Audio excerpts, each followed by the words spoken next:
Ngayong araw mga kabombo dahil ngayon ay pinagdiriwang ng mga kababayan nating Filipino-Chinese yung Chinese New Year. Paano nga ba itong kultura ng Filipino-Chinese community kaugnay ng selebrasyon ng Chinese New Year? Ating tunghayan ang special report ni Bombo Isa Cotoner. Handa na ba ang mga tikoy, ampaw at inyong mga pampaswerte mga kabombo at ka-Star Nation? Kung Hei Fat Choi, Gong Si Fat Chai, Happy Chinese New Year o manigong bagong taon!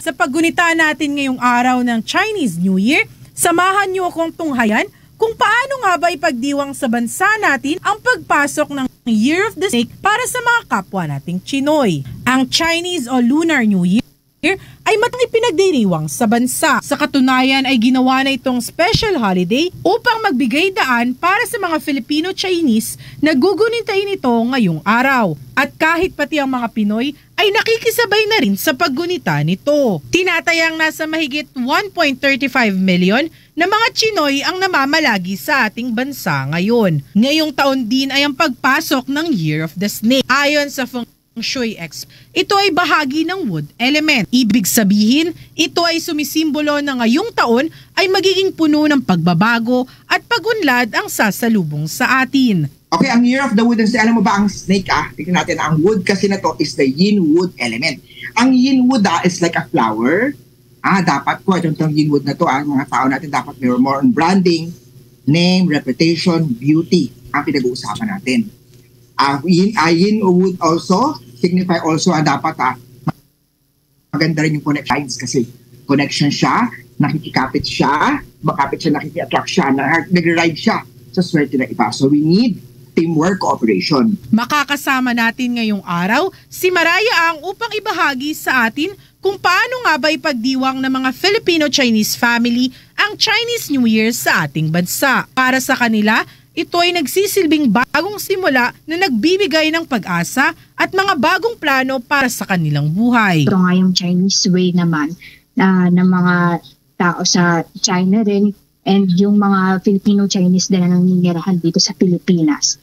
And yung pagpasok ng bagong zodiac sign na kung ano yung mga good fortune para sa kanila and parang new start din ito kasi sa celebrate natin. So yung essence na kapag may bagong taon, celebrate mo, parang it brings new hope din sa life mo na ito yung mga plans mo, ito yung mga gusto mong gawin. So kapag ka nag-celebrate ka nun, parang new life din yun para sa'yo and para sa mga mahal mo sa buhay. Sa tuwing sasapit ang New Year, maraming ginagawa mga Filipino-Chinese na mga pamahiin upang swertihin sa pagpasok ng bagong taon. Isa na rito ang pagsusuot ng pulang damit para itaboy ang mga masasamang elemento at puro swerte lamang ang pumasok. Kinokonsidera rin itong masayang kulay para sa kanila. Kaya naman nagbibigay ito ng positivity sa pagpasok ng taon. Hindi rin mawawala sa eksena ang tikoy, noodles o pansit at ampaw sa paggunita ng Chinese New Year. Pinapractice talaga namin na magsuot kami ng red color na damit kasi it symbolizes din na pantaboy din sa mga bad spirit. Kasi yung color red, masaya yung kulay na yun. It gives positivity and kapag nakasuot ka ng red, powerful siya and yung good luck and good fortune din, nasisymbolize niya yung meron para sa pamilya. And aside from that, yung magkakasama na kumakain, kasama yung mga pamilya, tapos kinakain yung mga tikoy and yung different pa na mga pagkain na pansit. Kasi 'di ba ang pansit papahaba yun ng buhay.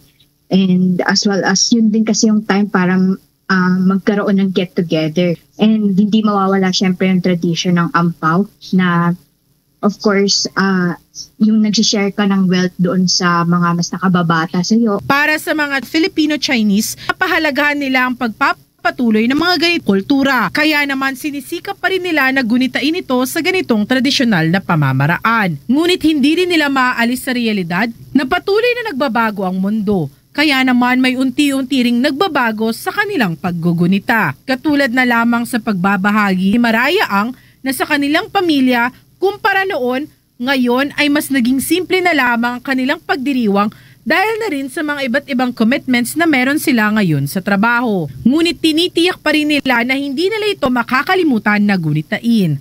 Yung mga relatives ko, especially yung mga mas matatanda like yung ama ko and yung angkong, yung mga different older people sa amin. Nagpupunta sila sa temple para magsindi ng mga incense and nagpe-pray sila doon sa mga gods and goddesses. Meron din tayong tinatawag na pag-aalay na sinusunod nila yan as a tradition. So I think yun yung isa sa mga nagbago din sa present times. Kasi may due to the errands and syempre nagkaroon din tayo ng pandemic, nagkaroon din ng pagbabago kung paano nila sineselebrate yun. As long as now they are praying na lang dun sa mga altar na meron sila sa bahay, yun na lang yung ginagawa nila. And then parang nagiging simple na lang din yung celebration ng New Year, kagaya ng pag-celebrate natin ng pagbabagong taon sa Filipino culture. Marami man ang mga iba't ibang paniniwala para sa pagpasok ng swerte ngayong Chinese New Year. Tandaan na ang mga malas at swerte sa buhay ay sa iyo pa rin nakasalalay. Nasa sa iyo pa rin ang desisyon kung pipiliin mong maging taon ng pagbabago at pagunlad ang taong 2025. Gawin lamang mga gabay ang mga pampaswerte at patuloy na magsipag. Sa paggunita natin ngayong araw ng Chinese New Year, huwag nating kalimutan ang ating mga kapatid na Chinoy, isang manigong bagong taon. Mga kabombo, 希望你们恭喜发财，新年快乐！希望你们很高兴跟你们的家的人，谢谢。